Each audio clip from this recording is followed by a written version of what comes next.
বুজাব নোৱাৰা স্মৃতি।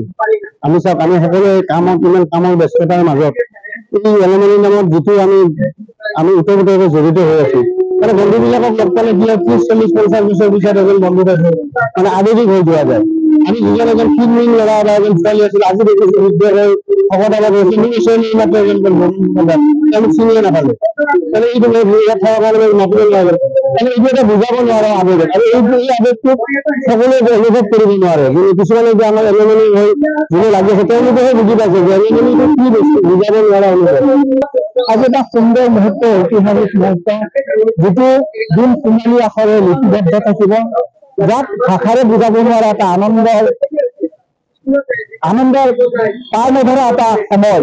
আমি জালুকবাৰী বিদ্যালয় 1951 চনত স্থাপিত আজিৰ এই সন্মিলনত সকলোৱে অংশগ্ৰহণ কৰি যিটো ভাতৃত্ববোধ আৰু আমাৰ বিদ্যালয়খনৰ প্ৰতি যিটো মৰম স্নেহ, সেইটো দেখালে সঁচাকৈ আমি অতি আনন্দিত। আমি প্ৰায় 200-300 ছাত্ৰ ছাত্ৰী মিলিছো। বহুত পুৰণা মানুহ আছে, 5 বছৰ মানুহ আছে ইয়াতে এইখিনি আমি কৰিবলৈ যত্ন কৰিছো। আৰু আবেলি আমাৰ ইয়াতে আমাৰ স্মৃতি গ্ৰন্থখন উন্মোচন হ'ব, তাৰপাছতে আমাৰ সাংস্কৃতিক অনুষ্ঠান হ'ব, আৰু সাংস্কৃতিক অনুষ্ঠানৰ আগত আমাৰ যিখিনি শিক্ষাগুৰু আছে তেওঁলোকক আমি সম্বৰ্ধনা দিব। 1951 চনত এইখন স্কুল স্থাপিত হৈছিল। তাৰ আগত এতিয়ালৈ প্ৰাক্তন ছাত্ৰ ছাত্ৰীৰ কোনো ধৰণৰ সমাৰোহ হোৱা নাই। এই প্ৰথম আজি প্ৰাক্তন ছাত্ৰ ছাত্ৰীৰ সমাৰোহ।